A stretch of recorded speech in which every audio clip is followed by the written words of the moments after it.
Here's today's local news. A woman was arrested on Tuesday as a person of interest in the deaths of a Mount Dora couple who was identified as 83-year-old Daryl Getman and his wife Sharon, who was 80. The woman of interest was found driving the couple's car out of state.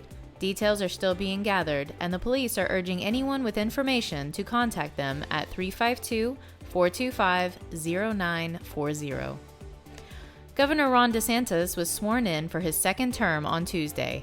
His 16-minute speech celebrated Florida as a citadel of freedom, defending Florida families, law enforcement, and parental rights. From the Space Coast to the Sun Coast, from St. John's to St. Lucie, from the streets of Hialeah to the Speedway in Daytona, from the Okeechobee all the way up to Micanopy, freedom lives here in our great sunshine state of Florida.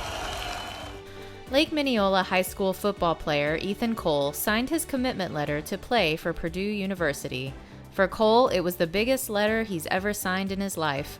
Cole assisted the Hawks on their way to the playoffs this year. He compiled 36 total tackles, with 22 of those solo tackles. Congratulations, and we wish you the best, Cole.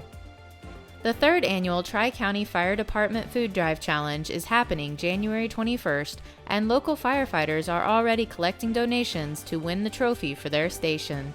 This year's competitors are Tavares Station 28, Mount Dora Station 34, and Eustis Station 22. This year, Tavares and Mount Dora are aiming to catch up with Eustis, who has won the competition for the last 2 years. In 2021, the competition brought in around 12,000 pounds of food and soared to 44,000 pounds of food in 2022. This year, their goal is a combined total of 100,000 pounds, which will all be donated to the Lake Cares Food Pantry.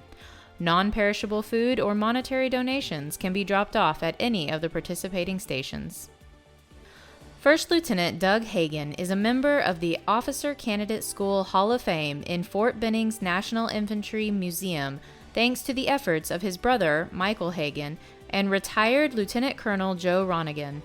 Ronigan and Michael, both of the Villages, met last week after working together for months to get Doug inducted into the Hall of Fame. The achievement is reserved for OCS graduates who have gone on to do great things, such as receiving the Medal of Honor, becoming a colonel, or going above and beyond in their civilian life. Doug was posthumously awarded the Medal of Honor in 1974 for his actions in Vietnam.